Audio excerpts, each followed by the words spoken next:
Phil announced that there was a tenant that had been delinquent in his rent, and by golly, Phil was going to go collect it. So off he went. He was gone quite a while, and he came back with looking a little bit sheepish. So of course the question was, well, did you collect the rent? No. Well, what did you do? Well, I discovered that he lost his job, so we bought him groceries. Yeah.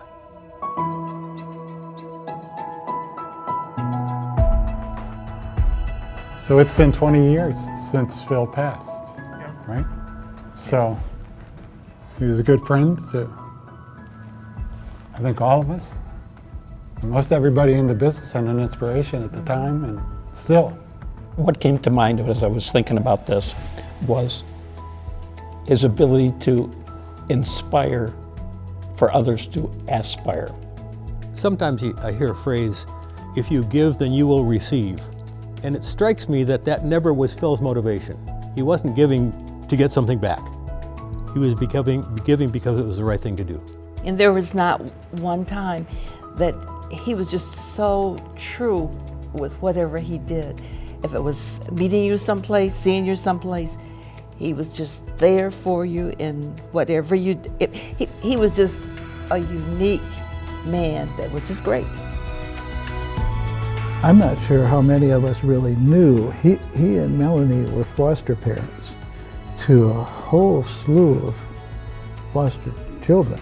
And it stopped me in my tracks when I was putting this thing together, and I said, I just never knew that. I don't know why I didn't know it. They just very quietly did it, I guess. You know, in terms of what other things he was doing, he was just very quiet about it. He was, like you said, it's like when you were with Phil, he was all about being with you.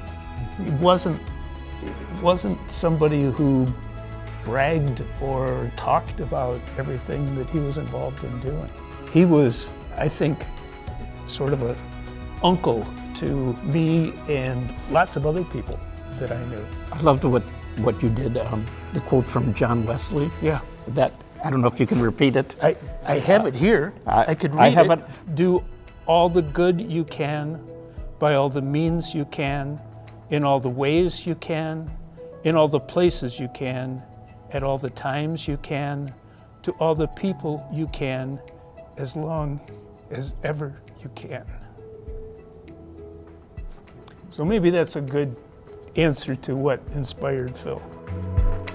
I guess my only regret is that I didn't have the opportunity to know him well enough over the years.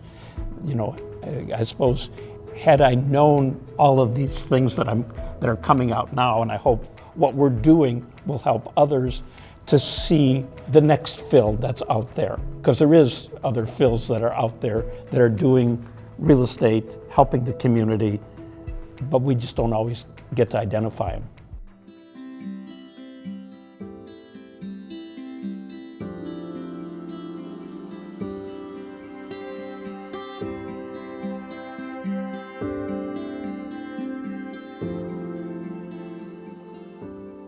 If Phil had a web page, he would not be concerned about getting clicks.